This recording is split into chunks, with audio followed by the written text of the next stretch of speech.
नमस्ते मित्रों, आज इस चैनल में आप लोगों का स्वागत है। इस चैनल के माध्यम से आप लोगों को हम ये बताने के लिए जा रहे हैं कि मनुष्य के अंदर सबसे बड़ी बुराई का नाम क्या है। मनुष्य के अंदर सबसे बड़ी बुराई, उसका नाम है अहम। अहम का मतलब है कि जब मनुष्य के अंदर अहम आ जाता है तो मनुष्य खुद अपने को इतना बड़ा समझने लगता है, अपने आगे वो दूसरों को नीच और छोटा समझता है। यानी बड़ी जैसी भावना, श्रेष्ठ भावना, इस प्रकार के जब विचार उठते हैं अंदर, तो मनुष्य के अंदर अहम प्रकट हो जाता है।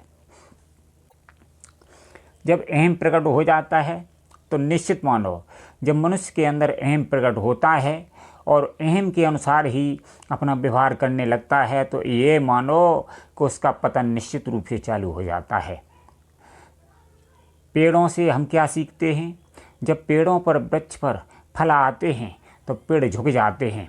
तो मनुष्य को पेड़ों से ये सीखना चाहिए कि जब मनुष्य के पास धन दौलत और माल खजाना पड़ता है, उस समय मनुष्य को नम्र हो जाना चाहिए। लेकिन मनुष्य इसके विपरीत ही कार्य करता है। लेकिन मनुष्य को ये भी नहीं पता है कि उसका शरीर किसने बनाया। ये तुम्हारे अंदर अहम है तो तुम अपने शरीर को बना सकते हो। मनुष्य का शरीर किसने बनाया? खाना खा लेते हैं, वो कैसे अंदर पहुंचता है, कैसे पचता है, कुछ भी नहीं पता। थोड़ा सा धन दौलत कमा लिया, अहम बढ़ गया। लेकिन दोस्तों, ध्यान रखना, ये बहुत ही विलक्षण चीज़ है जो मनुष्य का पतन कर देती है। समझदार मनुष्य वही है जो इस अहम से बचकर रहता है।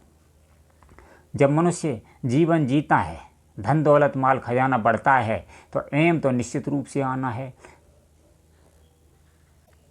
लेकिन ध्यान रखें, जब अहम आए उस समय विवेक से काम लेना चाहिए। विवेक एक ऐसी चीज़ है जो दूध का दूध और पानी का पानी कर देता है। इसलिए जब अहम बढ़े, ये तो बात सत्य है, जब मनुष्य के अंदर अहम बढ़ता है तो वो समझ नहीं पाता है, वो उसके लपेटा में आ जाता है।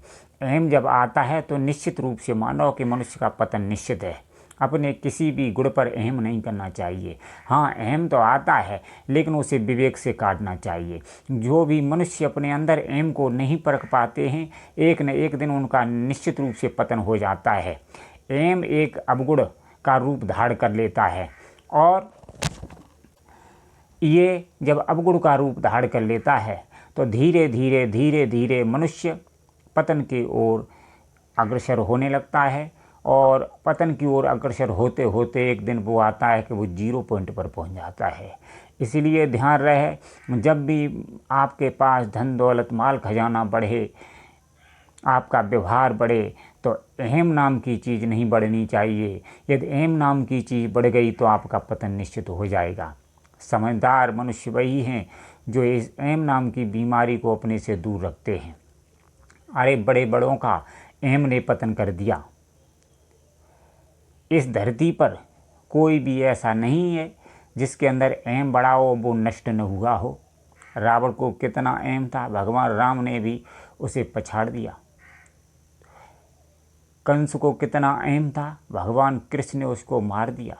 मतलब कहने का तात्पर्य है, आज तक इस पृथ्वी पर अहम वाला व्यक्ति नहीं रहा है। और जो मनुष्य अहम से दूर रहता है, जिसके अंदर नम्रता का गुण होता है, वो हमेशा पूजनीय होता है, उसका लोग हमेशा सम्मान करते हैं।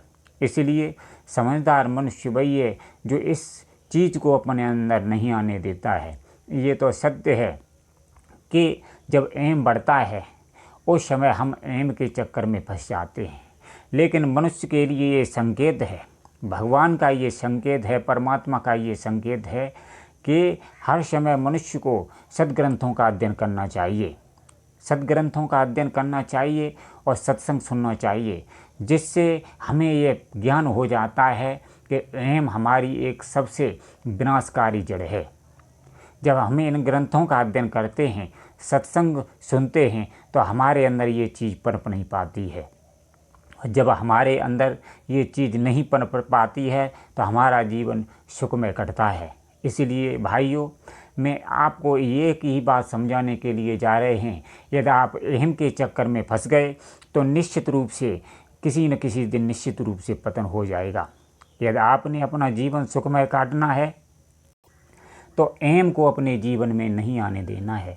ध्यान रखना दोस्तों, मैं कोई ऐसी वैसी बात नहीं कह रही है, मैं संतों द्वारा प्राप्त अनुभव के अनुसार आपको बता रहा हूँ कि वास्तव में अहम जब बढ़ा और आपने इसका सम्मान किया, अपने जीवन में उतरने दिया और इसके अधीन यदि आप हो गए तो निश्चित मानो आपका पतन हो जाएगा, चाहे आप कितने बड़े से बड़े धनी क्यों न हों।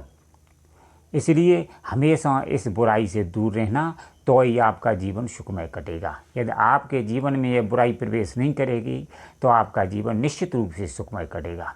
धन्यवाद मित्रों।